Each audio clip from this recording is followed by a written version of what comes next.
Movie की शुरुआत में हम एक लड़के को किसी से बचकर भागता हुआ देखते हैं। तभी उसका पैर एक लकड़ी से टकरा जाता है जिसकी वजह से वो गिर जाता है और तभी हम वहाँ पर एक ग्रीन कलर की रोशनी को चमकते हुए देखते हैं जिससे वो लड़का काफी डर रहा था और तभी वो लाइट उस पर हमला कर देती है। अब सीन चेंज होता है और हमें बताया जाता है कि टाउन में काफी सालों से आसमान में अजीब तरीके की रोशनी दिखाई दे रही है। कुछ लोगों का मानना है कि ये सब एलियंस एक्टिविटीज हैं। साइंटिस्ट ने इस लाइट की मिस्ट्री को सुलझाने की काफी कोशिश की लेकिन वो उसको सुलझा नहीं पाए और ये अभी भी सिर्फ एक मिस्ट्री ही बनी हुई है। अब सीन चेंज होता है और हम दो लड़कियों को देखते हैं जिसमें से एक वहाँ की गाइड स्टीन और दूसरी टूरिस्ट होती है जो कि ये सब कैमरे में रिकॉर्ड कर रही थी और वो यहाँ पर एलियंस की गुत्थी को सुलझाने आई थी। असल में वो एक यूट्यूब व्लॉगर है। अब वे सब गुफा के अंदर जाते हैं जहाँ पर स्टीन के डिवाइस के सिग्नल तेज होने लगते हैं। अब वो चट्टानों के बीच में एक पत्थर को हटाती है जिसके पीछे एक रास्ता था।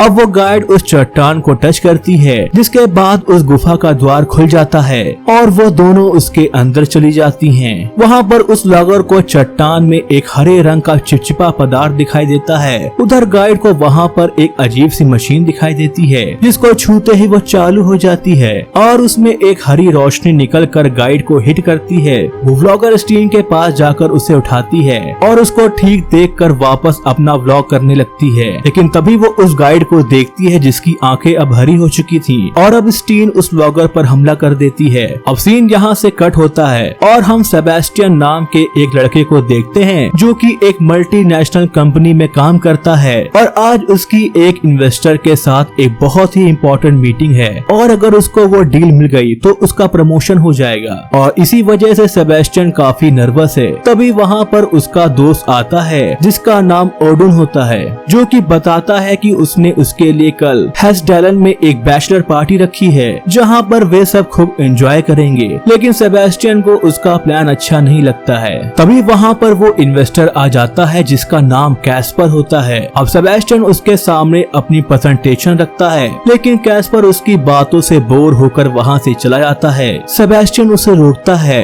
और ये डील उसको मिल जाए इसके लिए वो उसे खुश करने के लिए उसे अपनी बैचलर पार्टी में इनवाइट करता है। अब वो ओडुन को आकर बताता है कि वो बैचलर पार्टी के लिए तैयार है। इसके बाद वो अपनी होने वाली वाइफ के पास जाता है और उसको अपनी बैचलर पार्टी के बारे में बताता है जिस पर उसकी वाइफ उसके बचपन के दोस्त मिकेल के बारे में पूछती है। सेबेस्टियन कहता है कि अब हमारी बात नहीं होती और हमें पता चलता है कि दोनों में किसी वजह से दूरियां आ गई हैं। अब अगले दिन वे सब एक रेस्टोरेंट में कैस्पर का वेट कर रहे थे। तभी कैस्पर अपनी हाईटेक कार को लेकर आता है जिसको देखकर ओडुन काफी इम्प्रेस हो जाता है और उसकी कार के इंजन पर लगे बटन को प्रेस करने जाता है लेकिन कैस्पर उसे रोक लेता है। कैस्पर सेबेस्टियन के लिए एक ड्रेस लेकर आया था और वो उसे पहनने को कहता है।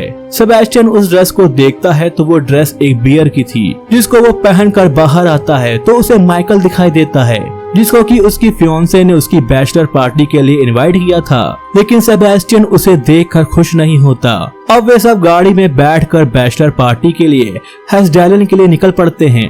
अब वे सब हेस्डेलन में पहुंच जाते हैं जहां पर दो जुड़वा आदमी उन्हें जाता हुआ देखते हैं। इधर जंगल में दो लोग कैंप लगाकर एंजॉय कर रहे थे। तभी वहां पर स्टीन टाउन के और लोगों के साथ आती है और उन पर हमला कर देती है। अब सीन यहाँ से शिफ्ट होता है और हम ओडुन को देखते हैं जो कि उन सब से सेबेस्टियन के बारे में सवाल पूछ रहा था जिससे वे सब काफी बोर हो रहे थे। तभी सेबेस्टियन बाहर आता है और वो काफी उदास लग रहा था। उसे लग रहा था कि शायद उसको वो डील नहीं मिल पाएगी। तभी मिकेल भी बाहर आता है और उसे लेजर गन दिखाता है जिससे वो बचपन में खेला करते थे। तभी उनकी तरफ स्टीन आती है लेकिन उनकी तरफ से आ रही पार्टी लेजर लाइट की वजह से वो आगे नहीं बढ़ पाती है और वहाँ से वापस चली जाती है। अब अगली सुबह हम हिजोर्डिस नाम की एक लेडी को देखते हैं जो कि यूएफओ टूर्स नाम के एक कैफे में जाती है जहां पर कुछ बच्चे टूर करने आए थे। वहां पे उस कैफे का ओनर आता है जो कि उसके पिता हैं। वो उससे उसके डिलीवरी डेट के बारे में पूछते हैं जिसको वो उन्हें बताने से मना कर देती है क्योंकि उसके फादर अपने बिजनेस में बिजी रहने की वजह से कभी भी उसको टाइम नहीं दे पाए थे, इसीलिए वो उन्हें पसंद नहीं करती। अब ओडुन उन्हें बताता है कि वो एडवेंचर को बढ़ाने के लिए हेसिडियन ऑब्जर्वेटरी में जाएंगे जहाँ पर उन एलियंस को देखे जाने की खबर आई थी। और ऑडोन कहता है इसी बहाने हम उस मिस्ट्री को सुलझा भी लेंगे, लेकिन उन सबको उसका ये आइडिया पसंद नहीं आता, इसीलिए वे पास में ही क्लब में जाने की सोचते हैं। अब कैस्पर की कार स्टार्ट नहीं होती है, जिसके बाद वो सेबेस्टियन की वैन में बैठकर जाने के लिए राजी हो जाता है। तभी हमें पता चलता है कि ऑडोन ने उसी कार के इंजन का प्लग निकाल लिया था ताकि वो उनके साथ उनकी गाड़ी में आए। अब वहां जाकर वो सब पेंट बॉल गेम खेलने का तय करते हैं, जिसमें उनको पेंट से बनी बॉल्स को गन से एक दूसरे पर शूट करना था। कैस्पर ये गेम पहली बार खेल रहा था, इसीलिए ऑडोन उसको बहुत ही आसानी से शूट कर देता है, जिसकी वजह से वो एलिमिनेट हो जाता है।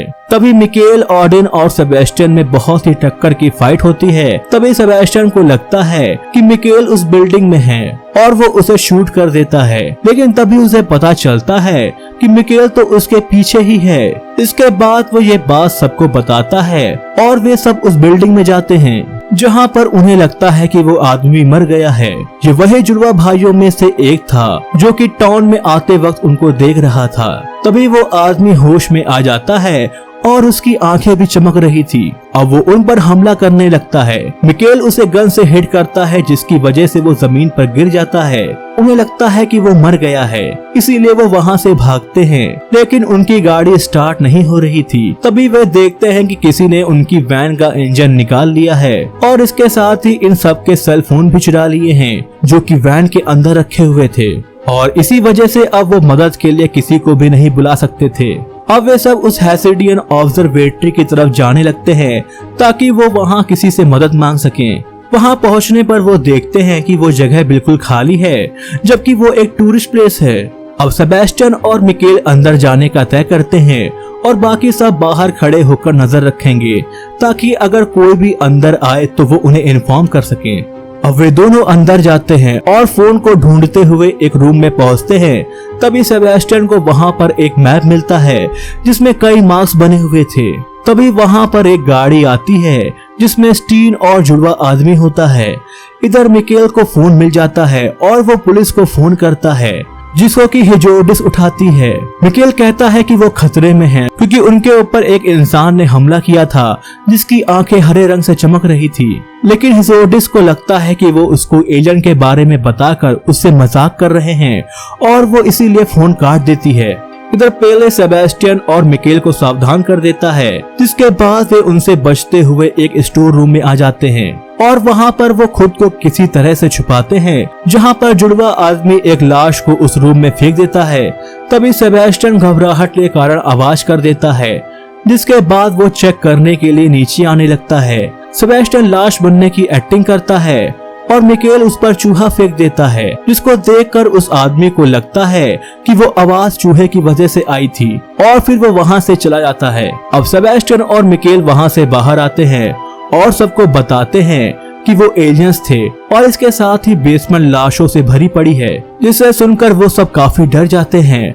और आगे जाने पर उन्हें एक टूरिस्ट बस दिखाई देती है जिसमें कॉलेज के बच्चे टूर करने आए थे। तभी वहाँ पर एलियंस आ जाते हैं और उन सबको भी मार देते हैं। अब वे सब धीमे से वहाँ से निकलते हैं। तभी जंगल के बीच में उन्हें टाउन के लोगों का ग्रुप मिलता है और वो भी एलियंस थे। वे सब उन पर हमला कर देते हैं, जिससे बचकर सेबेस्टियन और उसके दोस्त वहाँ से भागते हैं। तभी हमें मूवी का स्टार्टिंग सीन दिखाया जाता है, जहाँ पर सेबेस्टियन भाग रहा था और लकड़ी से टकराकर वो गिर जाता है। वो एलियन उस पर हमला करने वाला ही था।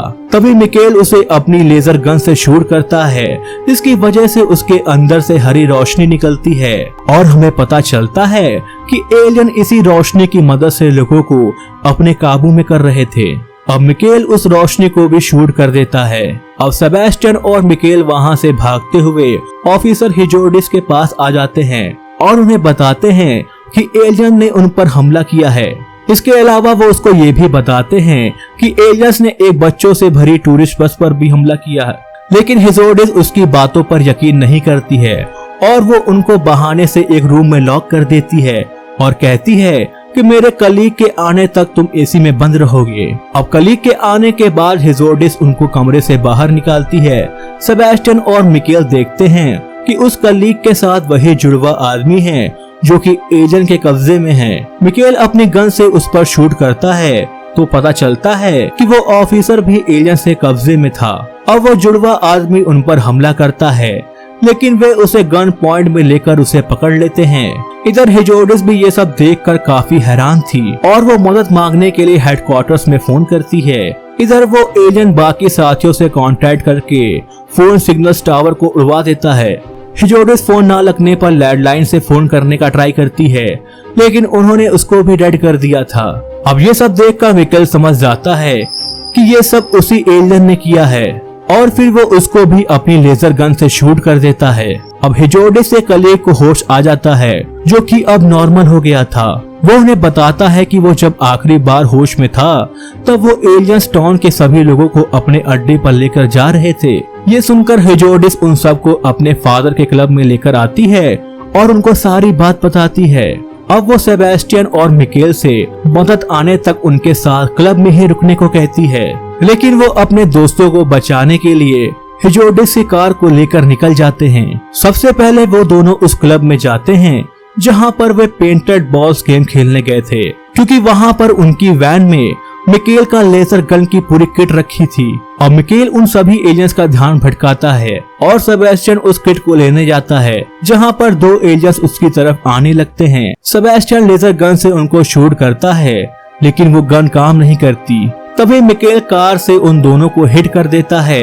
अब वे दोनों उस किट को पहनकर वहां मौजूद सभी एलियंस को एक एक करके शूट करते हुए आगे बढ़ते हैं, जहां पर सेबेस्टियन उस जुड़वा आदमी को छोड़ देता है ताकि वो उसका पीछा करके उनके अड्डे तक पहुंच सके। इधर कैफे में हेरोडिस रेडियो के जरिए हेडक्वार्टर में कांटेक्ट करती है, लेकिन वो उसकी एलियन वाली बात नहीं मानते और सिग्नल को कट कर देते हैं। तभी वहाँ पर उन कॉलेज के बच्चों की बस आती है, जिसको देखकर उसके फादर कहते हैं कि इन्हें तो सुबह आ जाना था, ये इतनी रात में क्या करने यहाँ पर आए हैं। जिस पर हेरोडिस समझ जाती है कि ये एलियंस हैं और वो अपने फादर से शटर बंद करने को कहती है। तभी उस बस से एक लड़की उतरती है जो कि बहुत ही अजीब तरीके से चल रही थी। तभी उसकी भी आंख चमकने लगती है। उसके फादर शटर को बंद करने जाते ही हैं कि तभी पावर कट हो जाती है। उसके फादर फ्यूज बॉक्स को चेक करने जाते हैं और इधर सभी बच्चे उनकी तरफ बढ़ रहे थे। अब पावर के आने पर ऑफिसर शटर को बंद कर देता है, लेकिन वो टूट जाता है।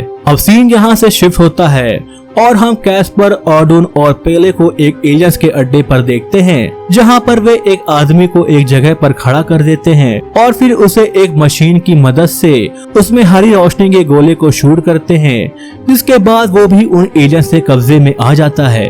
अब वे कैस्पर के कार के इंजन को एक मशीन से जोड़कर उसकी पावर से एक दरवाजा खोलने की कोशिश करते हैं, जिसके पीछे वही एलियन था जो इन सबको कंट्रोल कर रहा था। ये देखकर कैस्पर स्टीन से कहता है कि वो उसको अपनी कार के इंजन के जैसे और भी इंजन लाकर दे सकता है, जिसकी पावर से वो दरवाजा खुल जाएगा, लेकिन इसके बदले वो इसे छोड़ दे। जिस पर स्टीन मान जाती है और उसे फोन करके इंजन को मंगाने को कहती है। तभी वहाँ पर सेबेस्टियन और मिकेल भी आ जाते हैं, लेकिन वो सब उनको पकड़कर उसके दोस्तों के पास बैठा देते हैं। अब वे ऑर्डून को मशीन के पास लेकर जाते हैं और उसे कंट्रोल में ले लेते हैं। असल में वो एलियन लोगों को कंट्रोल करके अपना काम करवाता है ताकि वो कैद से आजाद हो सके। इधर हेरोडिस के फादर भी एलियन के कब्जे में आ गए थे और वो हेरोडिस पर हमला करने लगते हैं। ये देखकर उसका कलीग उसके फादर को लेजर गन से शूट करता है, जिसकी वजह से वो हेरोडिस को छोड़ देता है। अब हेरोडिस बार्ट को डिडर की मदद से उन पर हमला करती है, जिसकी वजह से उसके फादर के अंदर से वो हरी रोशनी बाहर आ जाती है और हेरोडिस लेजर स्टिक की मदद से उसको खत्म कर देती है। इसके बाद वे उन एलियंस पर हमला कर देते हैं। अब सेबेस्टियन कैस्पर के पास जाता है और उससे कहता है कि वो उसके साथ उनके दोस्तों को भी आजाद करा ले, लेकिन कैस्पर कहता है कि मैं सिर्फ तुमको आजाद कराऊंगा और तुम अपने दोस्तों की चिंता करना छोड़ दो। और उसको ऐसा करने के लिए वो उसको कंपनी की डील को एक्सेप्ट करने का लालच देता है, लेकिन सेबेस्टियन उस प्लग को इंजन में लगा देता है, जिसकी वजह से उस कार के इंजन से इतनी एनर्जी निकलती है और उसके अंदर से एक बहुत ही बड़ा क्रीपी एलियन बाहर आता है और अपनी शिप से कुछ सिग्नल्स भेजने लगता है। तभी पेले उसको पेंट बॉल गन से शूट करता है, जिसके बाद वो एलियन काफी भड़क जाता है। ये देखकर पेले वहाँ से भाग जाता है। इधर मिकेल उस एलियन का ध्यान भटकाता है और सेबेस्टियन अपनी लेजर गन किट को लेने जाता है। तभी वहाँ पर स्टीन आ जाती है और उसको रोकने लगती है। इधर ऑर्डन मिकेल को जान से मारने वाला होता है। ये देखकर सेबेस्टियन अपने सूट की फुल लाइट ब्लास्ट को ऑन कर देता है और उसमें से बहुत तेज लेजर लाइट निकलती है जिससे वो एलियन बेहोश हो जाता है। अब सेबेस्टियन मिकेल को संभालता है, तभी वो एलियन उन पर हमला करता है। ऑर्डन उस एलियन को शूट करके उन दोनों को बचाता है जो कि उस लाइट ब्लास्ट की वजह से ठीक हो गया था। ऑर्डन उन दोनों को वहाँ से भागने को कहता है और खुद रुककर उस एलियन का सामना करता है। अब हम देखते हैं कि वो स्पेसशिप जमीन के अंदर से निकलकर स्पेस में चला जाता है। अब हमें 3 महीने बाद का सीन दिखाया जाता है जहाँ पर सेबेस्टियन की शादी हो रही थी। वो वहाँ पर ऑर्डन को याद करता है। अब सीन यहाँ से स्पेस में शिफ्ट होता है जहाँ पर हम स्पेसशिप में स्टीन को देखते हैं जो कि अब होश में आ गई थी। तभी वो ऑर्डन को देखती है जो कि लेजर किट पहने हुए था और वो उसको लेजर गन देते हुए कहता है कि ये शिप उस एलियन के प्लेनेट पर लैंड करने वाली है, इसीलिए जंग के लिए तैयार रहो। तो ऐसी और वीडियोस को देखने के लिए चैनल को सब्सक्राइब करें और नोटिफिकेशन बेल को ऑन करना ना भूलें।